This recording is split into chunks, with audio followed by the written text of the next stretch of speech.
Hello বন্ধুরা, আমি ত্রিপর্ণা। তো চলে আসলাম নতুন একটা ভিডিও নিয়ে। গ্যালারি ঘাটতে ঘাটতে হঠাৎ এই ভিডিও ক্লিপসগুলো দেখা দিল, আর ভাবলাম যে এইগুলো একটুখানি তোমাদের সঙ্গে শেয়ারই করা যায়। তো আমাদের ড্রেস আপ দেখে তো বুঝতেই পেরেছো, এটা হচ্ছে শীতকাল মানে ডিসেম্বর মাসের একটা ভিডিও, যেটা আমি তোমাদের সঙ্গে এই ঠাটা পোড়া গরমের মধ্যে শেয়ার করছি। আর এই ভিডিওর মাধ্যমে তোমরাও একটু ঠান্ডা হয়ে যাও। সবাই মিলে আমরা চলে গেছিলাম হচ্ছে নন্দনে, গিয়ে একটুখানি কিছুই না কাউতালি করতে। আর হ্যাঁ, তোমাদের বলছি মামুনিরা, যারা যারা আমার ভিডিওটা দেখছো, এই যে স্কিপ করেছে চলে যাচ্ছ না, এটাতে আমি ভীষণ কষ্ট পাই। সো প্লিজ একটুখানি লাইক করে দাও, আর যদি ভালো লাগে সাবস্ক্রাইব করে দিও। আর দেখো, এখানে কিন্তু আমরা নাচ করতে আরম্ভ করে দিয়েছি। আমি থাকবো, আবার নাচ হবে না সেটা কখনো হতে পারে?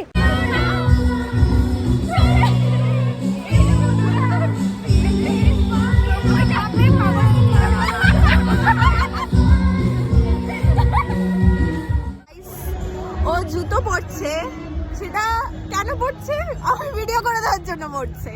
মানেটা কি ওটার জন্যই পর। গাইস, আমি এখন জুতো পরছি, তার কারণটা হচ্ছে ভিডিও করার জন্য, বাড়ি যাওয়ার জন্য। এইসব ভুলভাল মানুষের কানে দেবেন না, ঠিক আছে? বাবা জুতোটাকে পরিয়ে গেলে কি কষ্টর জীবনে বাবা। এখন আমরা আজকে টাটা